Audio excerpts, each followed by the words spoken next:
Hi friends, welcome to Yashikar. நம்மளோட Sun TV ரொம்பவே சூப்பராக போன ஒரு சீரியல் தான் ரோஜா. ரோஜா சீரியலுக்கு அப்புறமா இப்போ ரோஜா சீசன் 2 போயிட்டுருக்கு. ரொம்பவே சூப்பராக போயிட்டுருக்கு. அதுவுமே யூடியூப்பில் ரிலீஸ் ஆகிட்டுருக்கு. ரோஜாவோட சிஸ்டரோட மேரேஜ் வந்து ரொம்பவே சிறப்பாக போயிட்டுருக்குன்னு சொன்னேன் இல்லையா? அவங்களோட மேரேஜ் ஃபங்க்ஷன் வந்து இன்னைக்கு மேரேஜ் போல இருக்குது. நேற்றுக்கு நைட்டு 3:40 வரைக்கும் தூங்காமல் அந்த மேரேஜோட டெக்கரேஷன் வந்து போயிட்டுருக்கு. அந்த மண்டபத்தோட டெக்கரேஷன் அந்த அங்கே நின்றுட்டு வீடியோ எடுத்து போஸ்ட் பண்ணியிருந்தாங்க நம்மளோட பிரியங்கா. 3:40 தூங்காமல் என்ன பண்ணிகிட்ருக்கேன், முகூர்த்தத்துக்கு அந்த மண்டபம் வந்து ரெடி ஆகிட்டுருக்கு, டெக்கரேஷன் ஒர்க் போகுது அப்படின்னு சொல்லி நின்றுட்டுருக்காங்க. எவ்வளோ பொறுப்பான பொண்ணுன்னு பாருங்கள் நீங்களே. ஒரு சில கமெண்ட்ஸ் எல்லாம் பார்த்தேன் இவங்களோட வீடியோ வந்து போஸ்ட் பண்ணப்போ. அவ்வளோ நெகட்டிவ் கமெண்ட்ஸ் உண்மையிலேயே ஏற்றுக்கவே முடியல.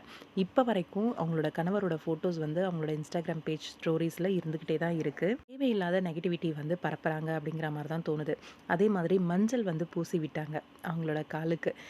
அந்த காலில் பாருங்கள், 2 கால்லையும் மஞ்சள் பூசுகிறாங்க. அவங்களோட காலில் வந்து மெட்டி இருந்துட்டு தான் இருக்குது. அவங்களோட லவ்வும் இருந்துக்கிட்டு தான் இருக்குது. கல்யாணம் ஆகிட்டு லவ் இருக்குது, போஸ்ட்டு ஸ்டோரிஸ் இதெல்லாம் போட்டாதான்னு இல்லை, அவ்வளோ நெகட்டிவ் கமெண்ட்ஸ் வந்து போட்டுட்ருக்கீங்க.